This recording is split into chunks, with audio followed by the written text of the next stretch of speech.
Good morning mga ka-FB friends. So muna inyong ulirang inahan. Muna akong routine kada buntag mga ka-FB friends kay nahuman na makugpanlaba kagahapon. So mooni ako na pong giayhay ning mga mga sinina diri sa at bang sa among balay kay sidlakan man diri sa adlaw. So mooni ako ning gibalhin diri mga ka-FB friends.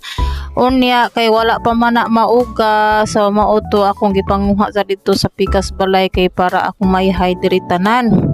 Mo jud ni akong routine mga ka-FB friends kada buntag kung maglaba ko ako na ipamalhin gud mga ka-FB friends kay wa magyutay laing lingaw dinhi sa balay. So mao ni may manang maiban-ibanan ato mga trabahoon.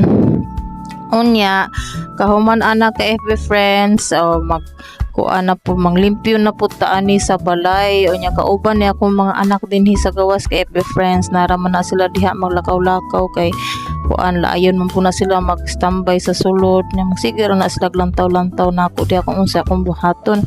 Kauman ako diha ka FB friends, manilhig na pud ko sa palibot. Mo na trabaho dapat kada buntag na adjud kay agi kanang productive ka ba namang giusahay gud nga kanang balik-balik nga trabahoon ba murag tapulan na ta maglihok-lihok. Pero kung atong anaron natong lawas yun mga FB friends, murag nindot man pud kay nga kanang buntag pa lang sayo kanang makakita ka ba nga naa kay nahuman. So mo na gitawag nga productive ka ba, dapat na adjud kay mahuman kay sawa kay buhaton magsige lang po ka dihag standby, masige lang ka dihag higda na samot jud ka kapoy ang lawas.